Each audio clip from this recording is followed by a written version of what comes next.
My husband's boss gave me a final, impossible choice: trust a stranger or believe my own son, who was secretly trying to force me into signing papers that would clear a $500,000 fraud. I was terrified until I found the last message from my dead husband, a note that proved my beloved golden boy had poisoned his father and was now circling me like a vulture. Before continuing, write where you are from or what time it is. The verdict dropped into my cold, empty life like a stone. My son Adam had murdered his father, and now I was being saved from him by the very man I mistrusted.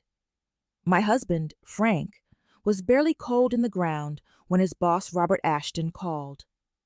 "I found something. Come to my office right now."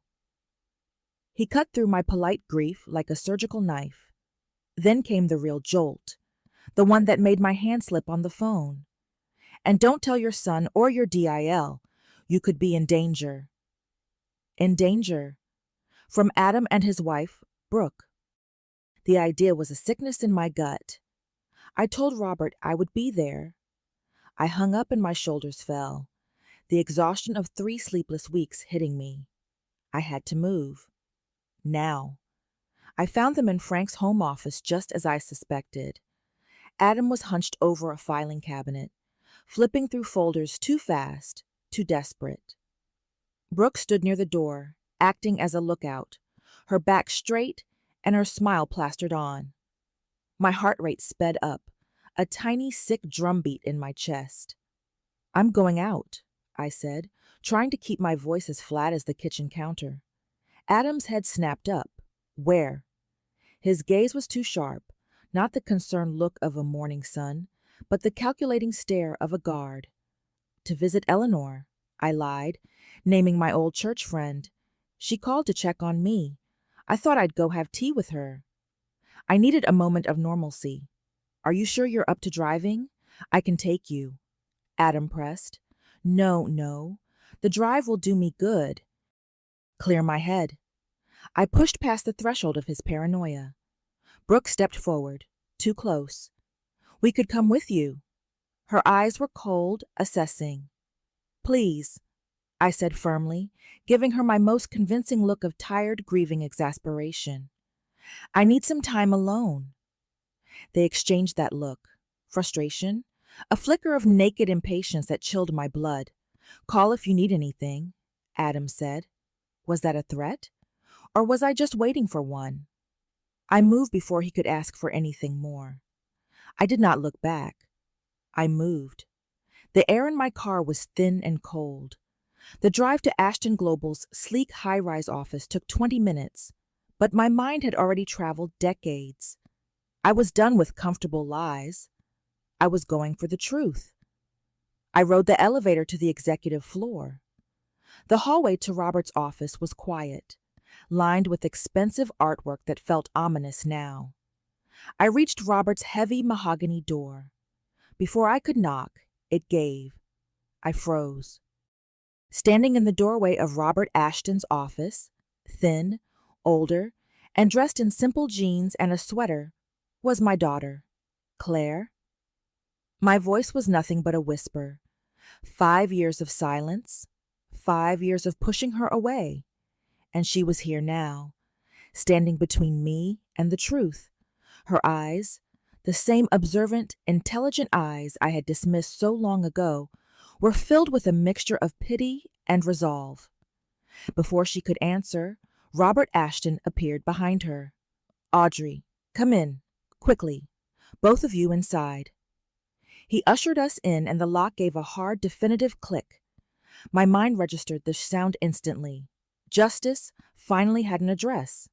"Sit down, both of you," Robert commanded. "We have much to discuss and not much time." I sat, but my eyes were locked on Claire. Why was she here? I finally asked Robert. Robert leaned forward, his face grave. "Because Frank told me to." My breath hitched in my throat. But why? Why her and not me? "Because Frank knew you wouldn't believe it without her," Robert said. "He knew Adam and Brooke would be there. pressuring you, manipulating you. He stood and walked to his conference table, where a dozen folders were spread out. Come here. I need to show you what Frank was collecting. We joined him. On the table were bank statements, spreadsheets, and a familiar leather notebook. 6 months ago, I started noticing discrepancies in our books, Robert began. Frank looked into it. The money was being siphoned through a complex series of transactions. Robert paused, his pity landing on me like a physical blow. It was Adam and Brooke, stealing from my company for over 2 years. Robert's voice was flat, final. They used Frank's trusted position, his credentials. They routed everything through accounts they set up in his name. Over $500,000. I sank into the nearest chair. I couldn't feel my legs. No, that can't be right. Adam wouldn't. Mom. Claire's voice cut through my denial, firm but quiet. Listen. Please. For once. Just listen. Robert handed me the leather notebook. Frank's journal. Read the entry from 3 months ago. I opened it. The handwriting, Frank's steady hand, swam before my tear-filled eyes. I read how Frank had confronted Adam. He admitted everything, but showed no remorse. Patricia was with him, equally cold. If you report this, Dad, we'll say you did it. Who will they believe? The aging accountant about to retire, or the young professionals with pristine reputations? My own son threatened his father. The core lie I believed, that my golden boy was destined for greatness, shattered. He had to report it, Robert said, but he was afraid they would twist it around on him. He was right to be afraid, Claire added, her voice a low hum of conviction. Robert put another folder on the table. There's more, Audrey. And you need to be strong. I looked up, the tears drying on my cheeks. What more could there be? Frank had a complete physical 2 months ago. Heart was perfect, Robert stated. My breath caught. But the heart attack? Brooke is a nurse, Claire said, her voice tight. Before she quit working, she has medical knowledge. The implication hit me like a cold wave. No, not their own father. Robert pulled out a receipt, a pharmacy receipt, 2 weeks before Frank died. Medications that, if administered incorrectly, could cause cardiac arrest. Brooke signed for this using Frank's missing prescription pad. He handed me the final journal entry, 4 days before Frank died. I am certain now they mean to kill me. Patricia has been coming to the office bringing me coffee. I've seen her slip something into it. I don't know what to do. Who would believe me? I stood there, the full horror of it burning away all my grief. My son, my golden boy, was a cold-blooded murderer. What do we do? The fear was back, but it was edged with a sharpening rage. We've already started, Robert said. I've contacted the FBI. As if on cue, the door opened and a woman in a dark suit entered. Mrs. Keller, this is Agent Valera from the FBI's Financial Crimes Division. Agent Valera sat down. We need your help. We need proof that Brooke administered something, and we need to catch them in the act of covering their tracks. How? We need you to go home. Act normal. Act like you don't know anything. She paused. We need to wire you. They're going to make a move soon. They need you to sign those papers. Mom, you don't have to do this, Claire said immediately. She is our best chance at catching them definitively, Agent Valera countered. I looked at my daughter, the one I had betrayed. She was here, loyal to the truth Frank had trusted her with.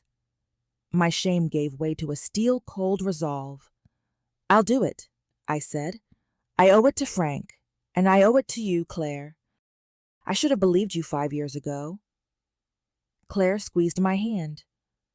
I'm here, Mom. I'm not leaving you again. An hour later, I was wearing a tiny microphone hidden in my blouse. I was not to confront them. I was to stall, play the grieving, overwhelmed widow.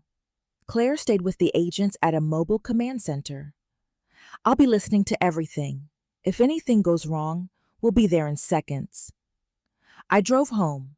Every minute was an eternity. When I pulled into the driveway, Adam's car was waiting.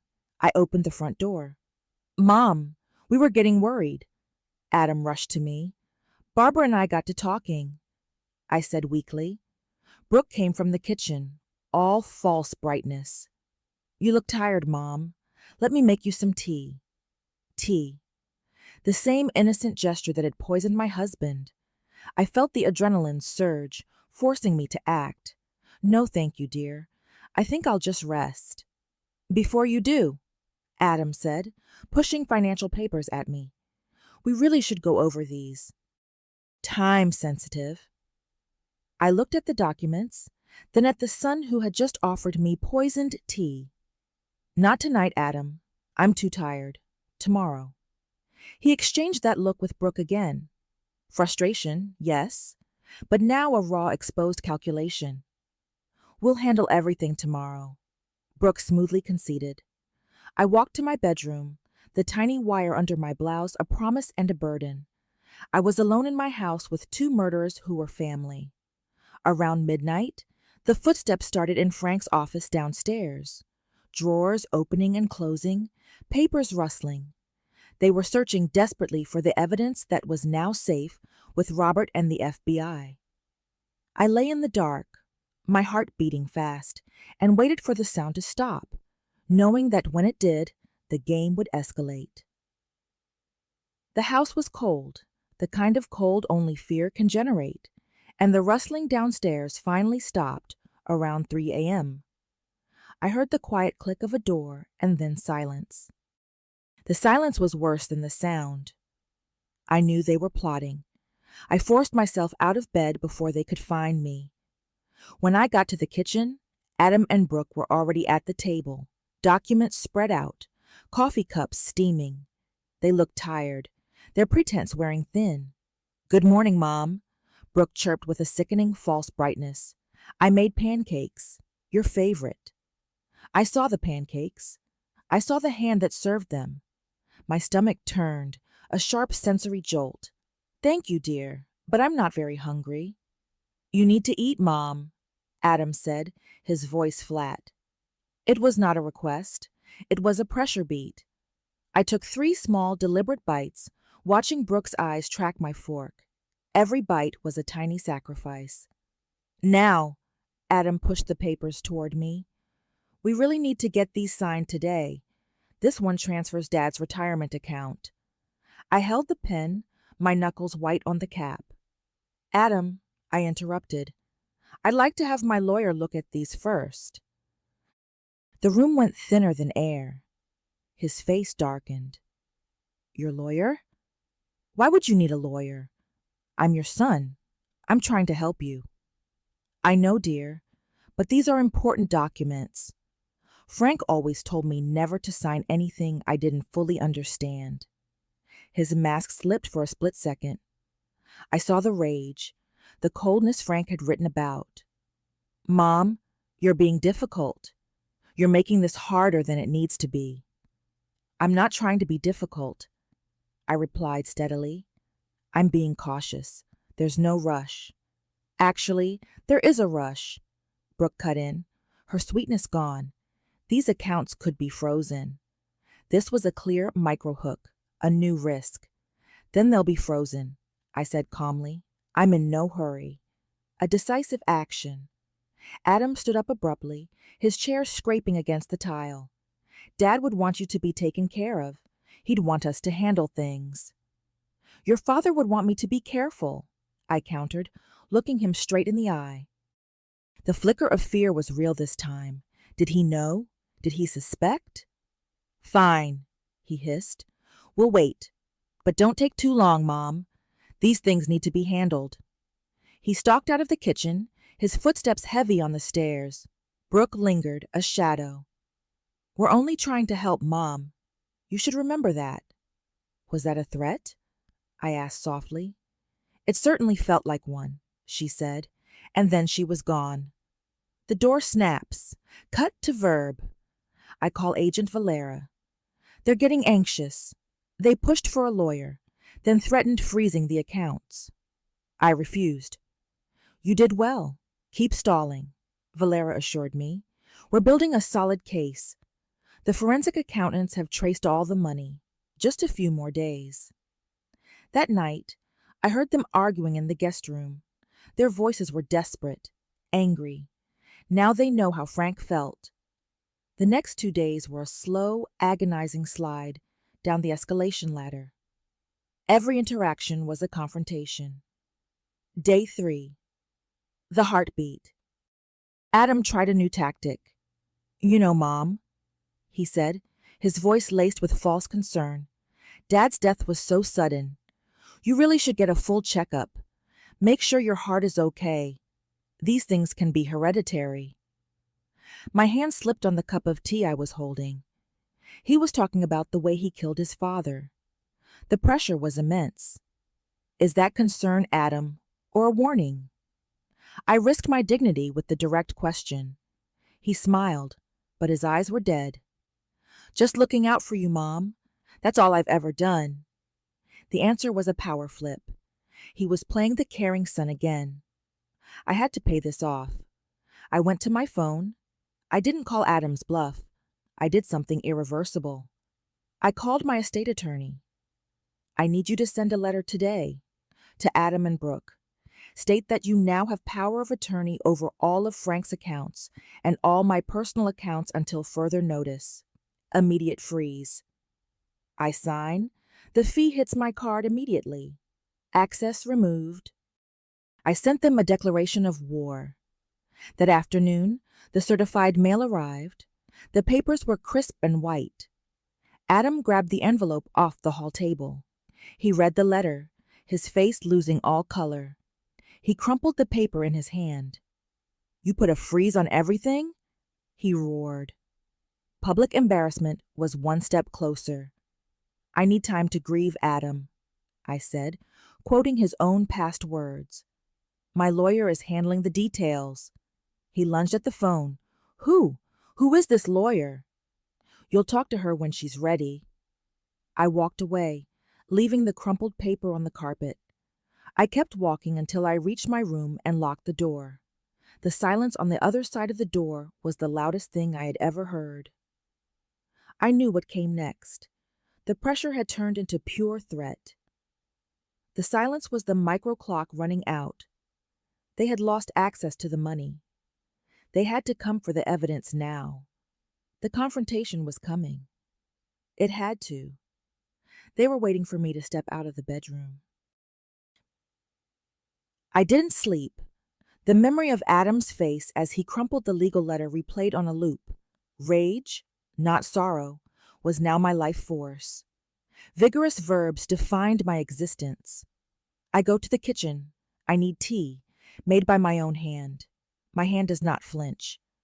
I was at the stove when the soft voice came from behind me. We need to talk, Mom. Just us girls. It was Brooke. I turned to face her. She was taller, younger, her body language radiating controlled menace. What about? I asked. My voice was quiet, steady, carrying the weight of the tiny microphone under my blouse. About why you're being so stubborn. About what you think you know. My blood ran cold. I knew the danger was on Paige now. What do you think I know? Brooke moved closer. The intimacy line. Her breath was too close to my ear. I think you know more than you're letting on. I think Frank told you things. Things he shouldn't have. Frank didn't tell me anything. Don't lie to me. All pretense of the sweet DIL was gone. Her eyes were pure ice. Frank was snooping around, sticking his nose where it didn't belong. He found things, made accusations, and now you're acting strange. Refusing to sign papers. What did he tell you? I was about to answer when Adam's voice boomed from the doorway, thick with rage. Mom! He was holding his phone, his face white. Robert Ashton just called me, asking questions about Dad's files, About evidence. What is going on? Leverage beat. They knew. The game had flipped from stalling to outright confrontation. I stood my ground, though my knees were shaking hard. I don't know what you're talking about. Adam advanced toward me, crossing the kitchen in 2 hard strides. Don't play dumb. What did Dad leave with him? Where were you really when you said you visited Eleanor? You weren't with Eleanor, Brooke hissed, having checked my safe lie. We called her. You never showed up. I was trapped. This was the moment for the ultimate risk. I visited Robert, I admitted. The floor didn't open. The walls didn't crash. And what did Victor tell you? Adam's voice was deadly quiet, scarier than his rage. Nothing. We talked about Frank. Memories. Adam grabbed my arm, his grip hard and unforgiving. What did he show you? What did Dad leave with him? Rule of 3. Adam, you're hurting me. Good, he spat. Maybe pain will jog your memory. Brooke moved to my other side, completing the enclosure. We can make this easy or hard, Mom. Just tell us what you know. In that moment, they were not my son and daughter-in-law. They were monsters. The same monsters that took Frank from me. The microphone was recording. I took a deep breath, the fear leaving my voice replaced by a terrible, clear-eyed finality. I know everything, I said quietly. I know about the embezzlement. I know about the fraud. I know what you did to Frank, my husband, your father. Adam's face went completely white. Brooke swore viciously. I knew it. I knew that old man left a trail. We have to clean this up, Adam finished for her. Just like we cleaned up Frank. There it was, the confession. The invisible weight of the microphone felt like a shield. You killed him, I said, needing the line for the record. He was going to ruin us, Adam exploded. Turn us in after everything we'd done for this family. He was going to destroy our lives over a little money. $500,000 isn't a little money, Adam, and murder isn't a minor crime. Brooke grabbed my other arm. She knows too much. We have to. FBI freeze. The kitchen door crashed open. Agent Valera and 2 other agents swarmed in, weapons drawn. Adam and Brooke were shoved to the ground. Valera was beside me in a second. Mrs. Keller, are you all right? I'm fine, I said, shaking but steady. Did you get it? Did you get what they said? Every word, Valera confirmed. It's over. As they were hauled away in handcuffs, Adam looked back at me. His eyes were filled with fury at being caught. You chose strangers over your own son, he spat. I looked at him, no longer my child, only a monster. You chose money over your own father's life, I told him. You stopped being my son the moment you decided to kill him. They were gone. I collapsed into a chair, the floor cold against my legs. The terror finally gave way to a wave of release and grief. Claire rushed into the kitchen, having followed the agents. She gathered me in her arms, and I wept for Frank, for the son I had lost, and for the years I had wasted. It's over, Mom, Claire whispered. It's not over, I sobbed, the tears falling like surf. The only thing that's over is my marriage. The trial was a clinical, brutal recitation of facts. Frank's meticulous journal entries, the bank records, Brooke's pharmacy receipt, and, most damning of all, the recording of them confessing in my kitchen. It was an overwhelming tidal wave of evidence that left no room for doubt. The focus of the story had moved from private to financial to legal. Adam and Brooke were convicted of embezzlement and second-degree murder. 25 years in prison. I didn't attend the sentencing. The cost was already too high. Robert Ashton was a rock throughout. He testified and established a memorial scholarship in Frank's name. He also made sure I received a substantial settlement. Making sure justice was served is the least I could do for him, he said, a direct quote that echoed Frank's own honesty. But the greatest gift wasn't the money or the scholarship. It was Claire. She moved back to the city, got a job nearby, and became a constant, quiet presence in my life. We had years of silence to dismantle. 6 months after the verdict, we were sitting on my porch, watching the sky drain to purple. Sensory palette check. I'm sorry, I said, the phrase a leitmotif in my life now. I'm so sorry I didn't believe you about Brooke, about Adam, about everything. Claire took my hand. Mom, you don't have to keep apologizing. But I do, I insisted. My voice cut the silence. I chose the wrong child. I put Adam on a pedestal because he was successful, charming, everything I thought a person should be. The confession. And I dismissed you because you were different, because you challenged things, because you saw the truths I didn't want to see. I was so wrong. You saw what you wanted to see, Claire said gently. Adam was good at showing you what you wanted. That's not entirely your fault. I should have listened to your father, I said, my voice thick. He saw it. He knew I wouldn't believe him, but he trusted you. Dad loved you more than anything. He was trying to protect you, and it killed him, Claire confirmed. The price of Frank's choice. We sat in silence. A decisive action, a quiet pause that propels the emotional story forward. Do you know what I think about sometimes? Claire finally asked, leaning her head on my shoulder. How Dad reached out to me, even at the end. Even though I'd been gone for 5 years, he trusted me. He knew I would help you see the truth. He was right, I said, squeezing her hand. You're the only one who could have made me see. You've always seen people clearly, Claire. It's a gift. A gift that cost me my family for 5 years, she said, her voice small. This was the payoff. I shifted my body toward her, a reach without flinch. But you have your family now.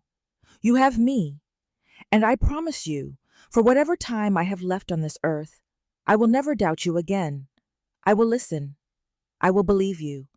I will be the mother I should have been all along. That's all I ever wanted, Mom. Just to be believed, she whispered. A year passed. The ache for Frank was constant. Adam writes to me sometimes from prison, letters full of excuses, blame, and justifications. I don't read them anymore. I don't have the energy for lies. But Claire is here every Sunday. We cook together. We heal together. Last month, she told me she was dating someone, a kind man, a teacher who respects her work. Bring him for dinner, I insisted, a genuine smile replacing my widow's mask. I want to meet the man who makes my daughter smile like that. She did. He was wonderful, respectful, intelligent, genuine. Nothing like Adam's hollow charm. I approve, I told Claire after he left. She laughed, a clear, ringing sound I cherished.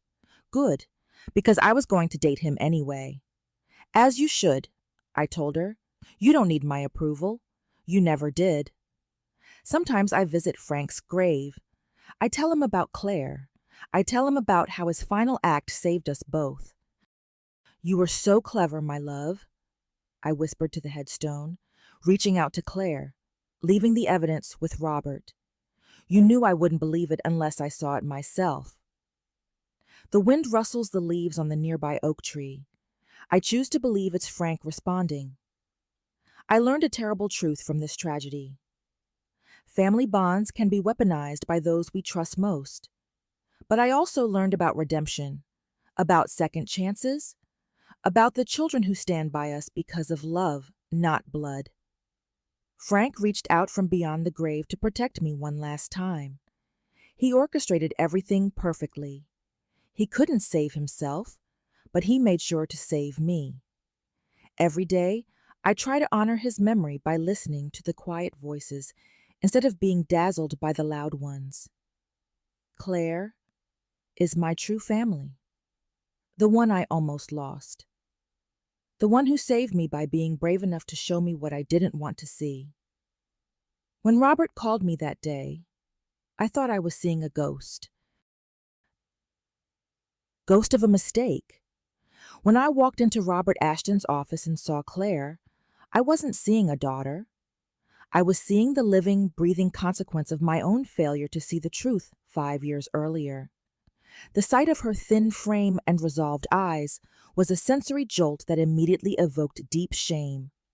But that shame triggered an action. My decision to believe her this time. Agent Valera's office. We are in a temporary FBI command center, a beige conference room filled with monitors. Claire and I are watching the live feed from my kitchen. Adam and Brooke are still in custody. The trial is over, but the full impact of Frank's plan is still unfolding. The case was airtight, Mrs. Keller, Agent Valera says, her voice flat, professional.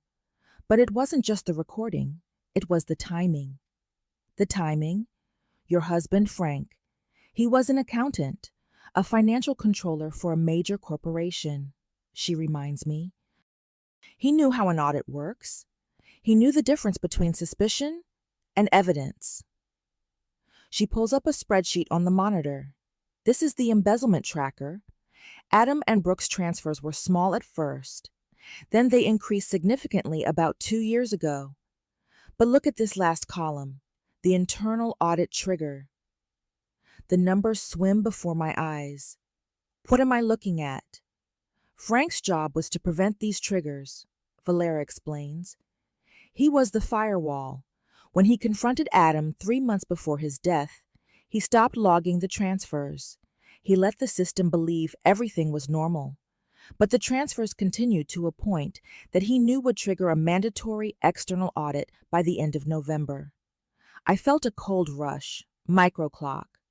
He set a trap. He built a case, Mrs. Keller, Valera corrects me. He didn't just write a journal. He engineered a forced confrontation.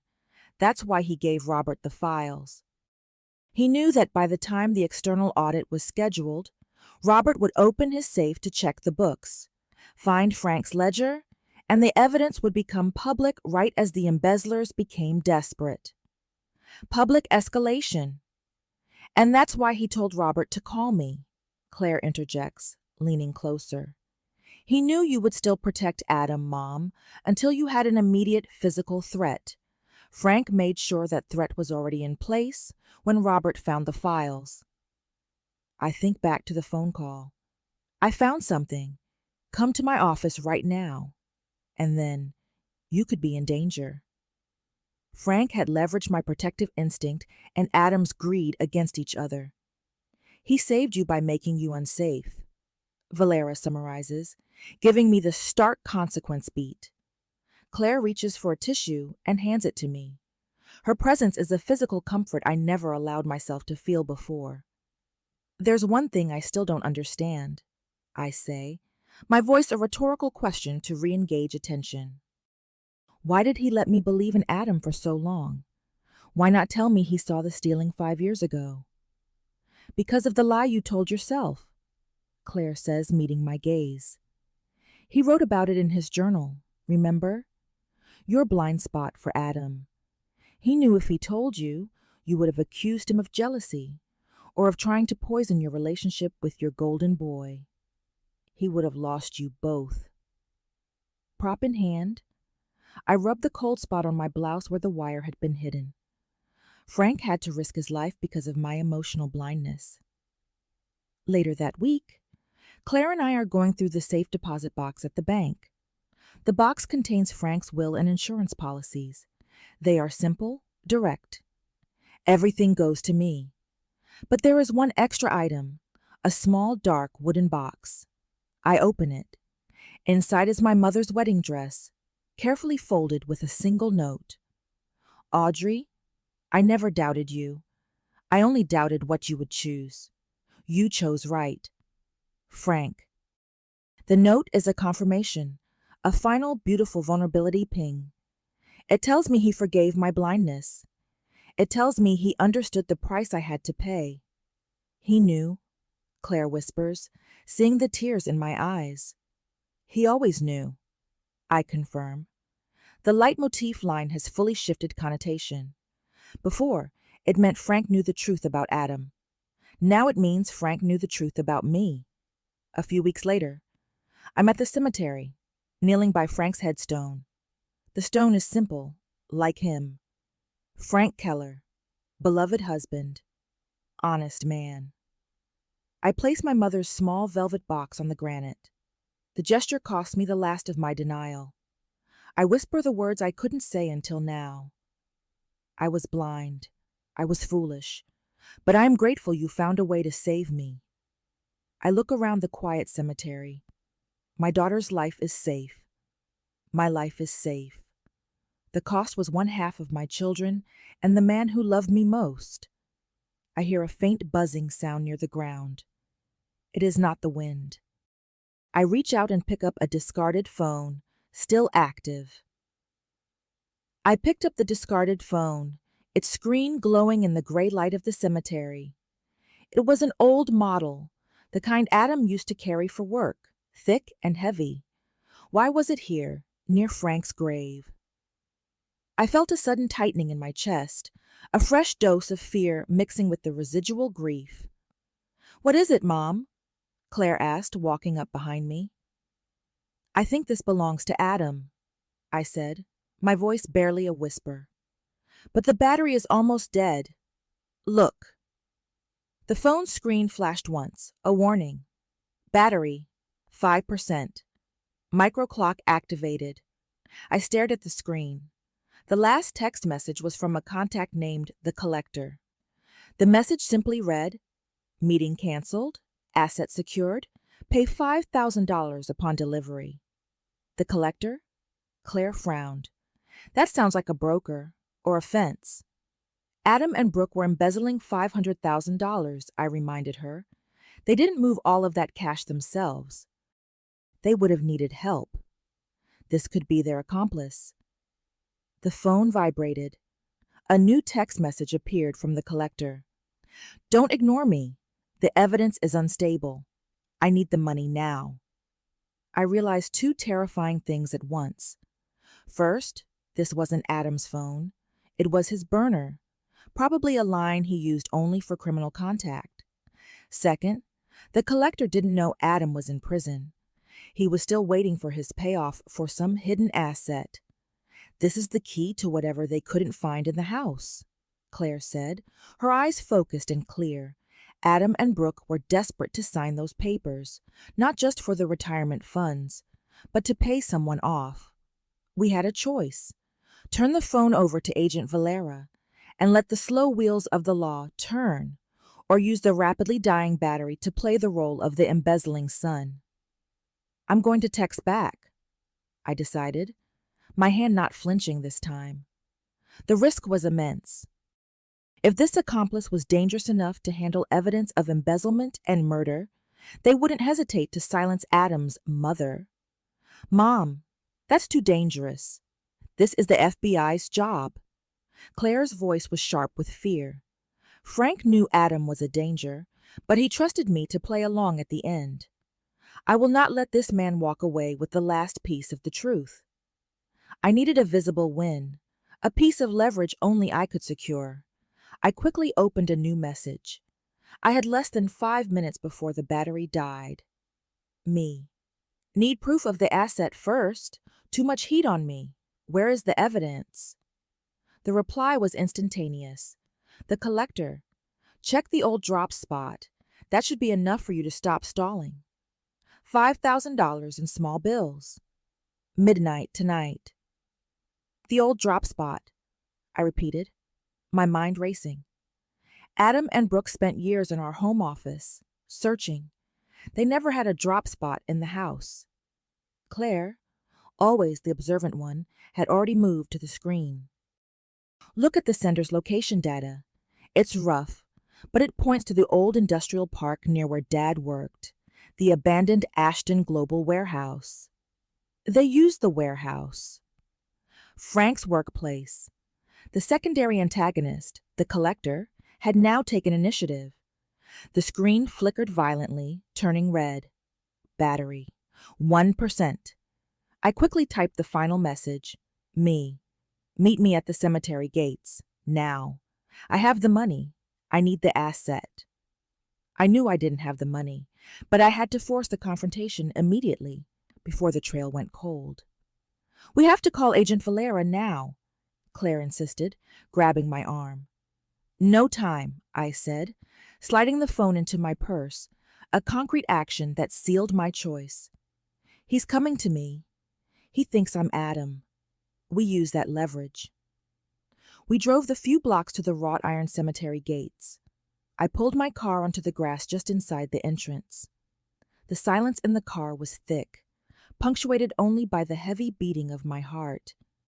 I was terrified, but the thought of Frank, alone and betrayed, pushed the fear aside. A beat-up dark sedan pulled up outside the gates, its engine idling roughly. The window rolled down slowly. A man in a dark hoodie and sunglasses, even on this overcast day, leaned out. He looked nervous, impatient, and predatory. Consequence? Immediate safety risk. You're not Adam, he growled. I'm his mother, I said, holding my voice steady. Adam's tied up with business right now. Where's the asset? No deal with the mother, he snapped, starting to roll up the window. Power flip. I had to act fast, using the leverage of the phone. I pulled out my purse and threw the dead burner phone through his open window. He sent me, I lied. He said you were stalling. The evidence will be with the FBI in 10 minutes unless you hand it over to me, now. The man froze, staring at the dead phone on his passenger seat. The gamble worked. He thought I was holding the key to Adam's communication. The evidence is hidden in the old drop spot, he confessed, voice low and frantic. The Ashton warehouse, in the ceiling panel of the break room. It's Frank's original ledger. Now, where is my $5,000? The police are already on their way, I said, a bluff that burned the last of my credibility with him. You move now, or you're caught with Adam's burner phone and the last location of the evidence. He slammed the car into gear, tires spitting gravel on the asphalt. He left the dead phone behind, accelerating away from the cemetery. The evidence had an address. I looked at Claire, my face white. The Ashton warehouse break room. We have to call Valera now, before he realizes the phone is dead. My choice with a price. I risked my safety to get the location, and now I had to pay the price of involving the law. I pulled out my live phone and dialed the FBI command center. Agent Valera, I need agents at the old Ashton Global Warehouse immediately. Break room ceiling. The last piece of evidence, and I need a protection detail now. I gave her the exact location, adrenaline burning in my veins. I looked back at the empty gates. The secondary antagonist had served his purpose, but I had lied to the FBI, and that always comes with a cost. Agent Valera arrived within the hour with a tactical team, but not before giving me an earful. Mrs. Keller, you risked everything, she stated, her jaw tight. Engaging with a known criminal, withholding critical evidence, that's obstruction. I secured the location of the final piece of evidence, Agent, I replied, holding my ground. Adam and Brooke were tried for second-degree murder, but the prosecutor only focused on the poisoning, not the premeditation.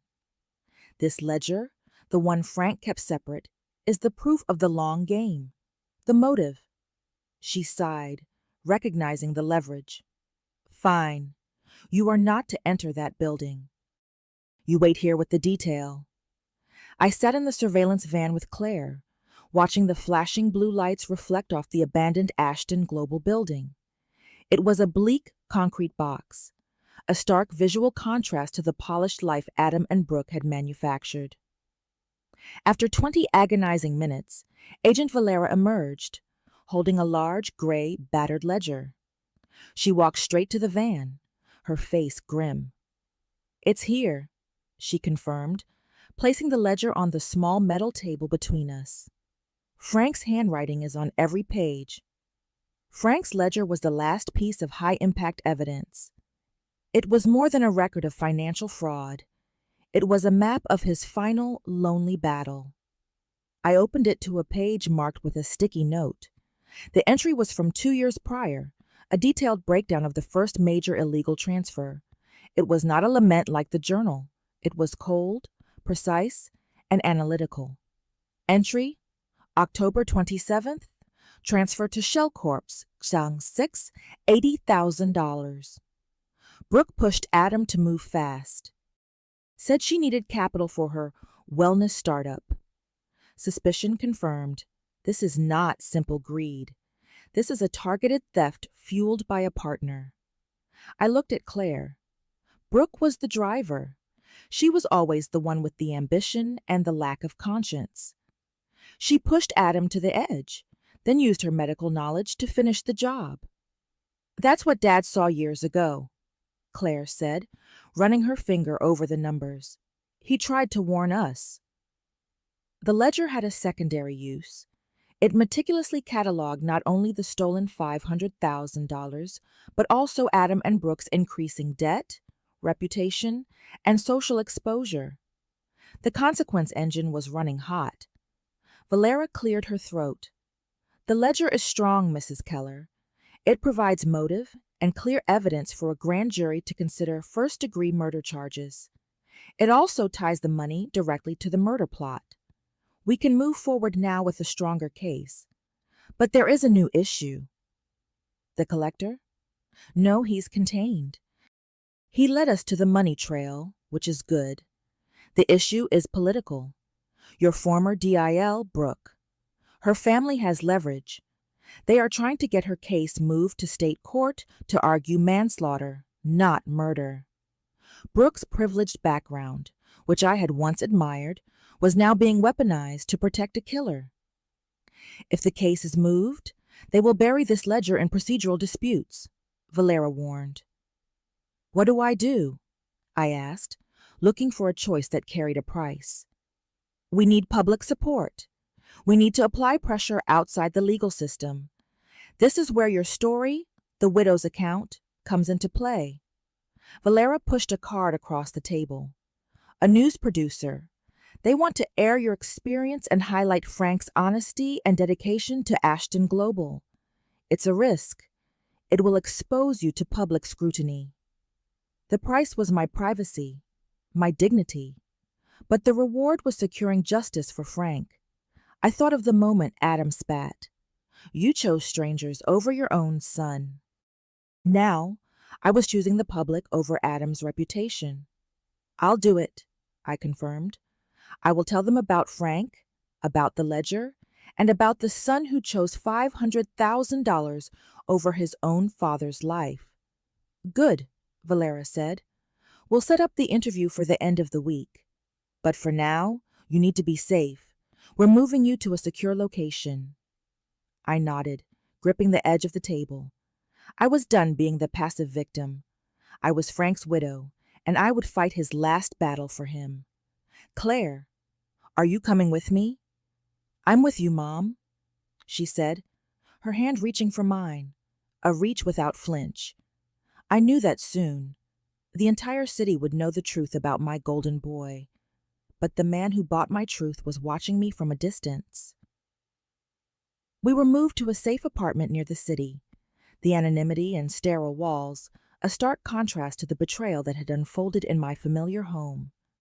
The constant surveillance was a micro cost I paid willingly. The clock was ticking down to the public exposure.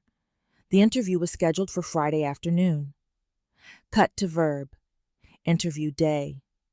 I sat under bright studio lights, the weight of the story pressing down on me. I was not Audrey Keller, the grieving widow. I was Audrey Keller, the truth teller. The journalist, a sharp, empathetic woman, began gently. I told her about Frank, the gentle, intelligent, steady man. I spoke of his loyalty to Robert Ashton and his honesty to his core. I kept the tone direct, emotional, and TTS friendly. Then she asked the question I had prepared for. Mrs. Keller, what did you discover that changed everything? I didn't answer with legal terms. I answered with an image. I discovered a coffin of lies, I said, my voice cutting through the silence of the studio. I discovered my husband was betrayed by the two people he loved most, my son, Adam, and his wife, Brooke. They used his credentials, his life of service, to steal over $500,000 from his employer. I held up Frank's weathered leather journal. Frank wrote in this journal that when he confronted them, they said, "If you report this, Dad, we'll say you did it." They chose money and their reputation over his life. Then I delivered the final devastating truth, linking the financial crime to the murder. Brooke, a nurse with medical knowledge, poisoned him with drugs intended to induce a cardiac arrest. She used his own office, his morning coffee, to murder the father of her husband. The journalist's eyes widened. "And you believe this was planned?" "I know it was planned," I said, looking directly into the camera. Frank's final act was not just to write a journal. It was to set a trap. He allowed the embezzlement to continue to a point that would force an external audit, knowing that Adam and Brooke would be exposed. He sacrificed his silence to guarantee their capture, and his daughter, Claire, helped him do it. The segment aired that night. The backlash was immediate and massive. Cut to Verb, Valera's mobile command center. The pressure was intense. "It worked," Valera said, pointing to the scrolling news feeds. "Public exposure is forcing the prosecutor to push for first-degree murder. Brooke's family can't hide behind procedural delays anymore. The public outrage is too high." But the price was also immediate. "We have a new problem," Agent Valera added, her expression hardening. "A counter-narrative is forming. Someone is leaking information from the prison records." She showed me a brief, one-sentence news headline. "Widow's daughter was estranged for 5 years before father's death." Adam's lawyers are trying to frame Claire as the opportunistic one, Valera explained. "They're arguing that she orchestrated the whole thing to get back into your good graces, even claiming she planted the phone at the gravesite." "That's outrageous," Claire cried out. The threat had escalated to her reputation. "They are weaponizing your past, Mom," Claire realized. "My 5 years of absence is now proof of my motive, not my honesty." This was the call and response. My choice to publicly expose Adam's betrayal had triggered the exploitation of Claire's vulnerability. The full consequence of my public voice had arrived.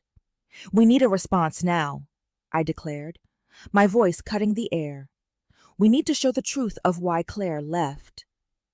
"We can use Frank's journal," Claire offered, "the part where he writes that I always saw through Marcus and Patricia." I should have listened to her years ago. I shook my head. "Adam's team will say Frank wrote that under duress. It's not enough. We need something concrete from that day. The day you walked out, 5 years ago." Cut to Verb. I call Robert Ashton. "Robert, I need a favor. 5 years ago, my daughter left after a Thanksgiving argument. Adam was involved.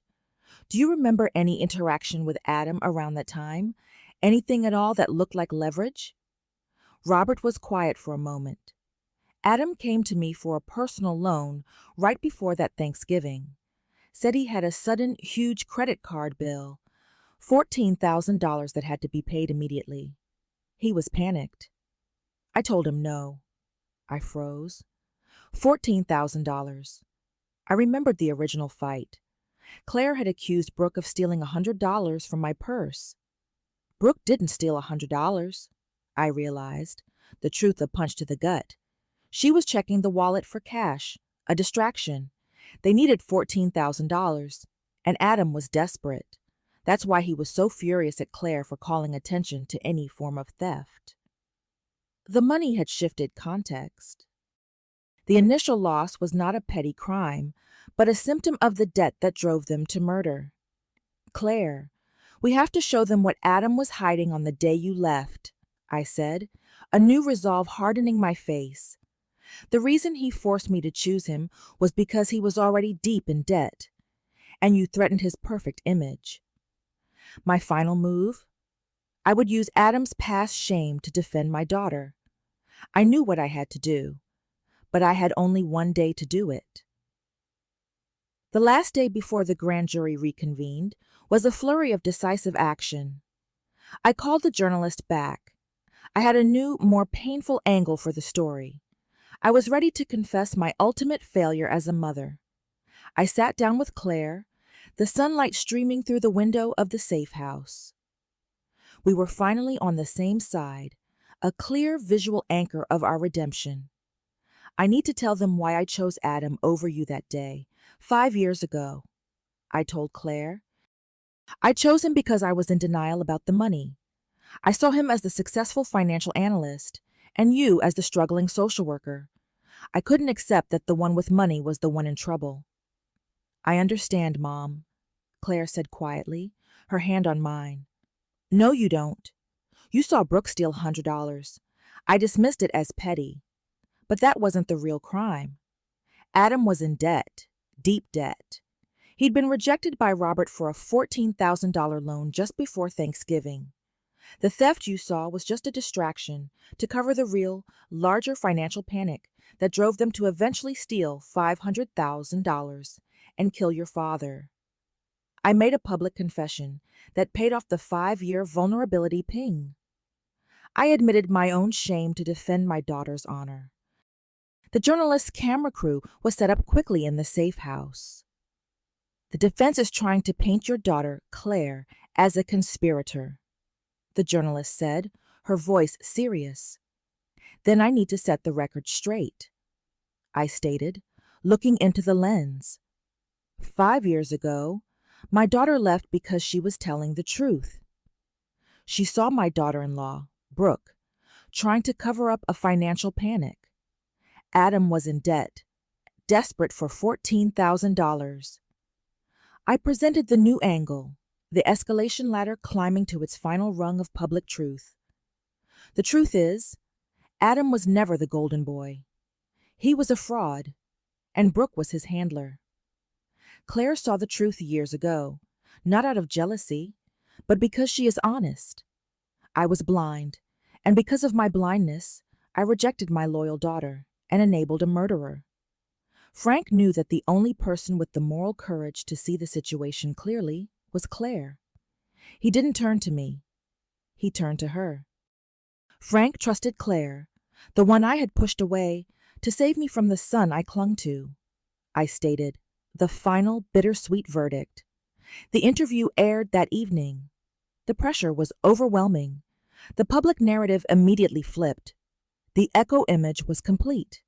The $14,000 debt painted Adam and Brooke as desperate criminals long before they became murderers.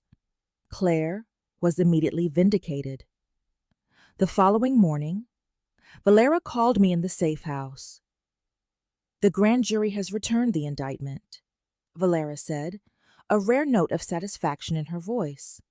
First-degree murder, conspiracy, and wire fraud. The public pressure, coupled with the final ledger and your testimony, made it undeniable. Adam and Brooke will be tried for premeditated murder. And the appeal to move the case to state court? I asked. Dead in the water. They lost their leverage. Your daughter is clear. The truth won, Mrs. Keller. Legal justice. The resolution was earned. I hung up the phone. I collapsed into a chair, shaking uncontrollably. But this time, the shaking was from relief. The long battle was finally over. The cost was paid. Claire rushed to me, holding me tight. You did it, Mom. You finished Dad's fight. No, I corrected her, squeezing her hand. We finished it. You started it. I looked at the window, reflecting on the journey. I had walked into Robert Ashton's office, terrified and grieving, thinking I was seeing the ghost of my mistake in Claire. Instead, I had seen the solution. A year later, the Memorial Scholarship for Frank is thriving, supporting young students dedicated to financial integrity. I am helping Claire with her work, using my financial settlement to fund programs for troubled youth. I still visit Frank's grave. I tell him about my new life, a life built on truth and love, the final, resonant close. You knew, my love, I whisper to the headstone. You knew that family isn't about blood. It's about who sees you clearly and loves you anyway. And you made sure I finally found mine. I turn and walk away, Claire's hand in mine. The house I return to is full of quiet hope, not deception. I didn't lose my son. I lost the lie that had been standing in his place. And I found the daughter who had the courage to show me the truth. I look ahead, finally seeing clearly, ready to be the mother Frank always knew I could be. If this story resonated with you, leave a like and consider subscribing. You can also drop any comment below, even just one word. Maybe tell me where you're watching from, or what time it is right now. Sometimes one word is enough to say you were here.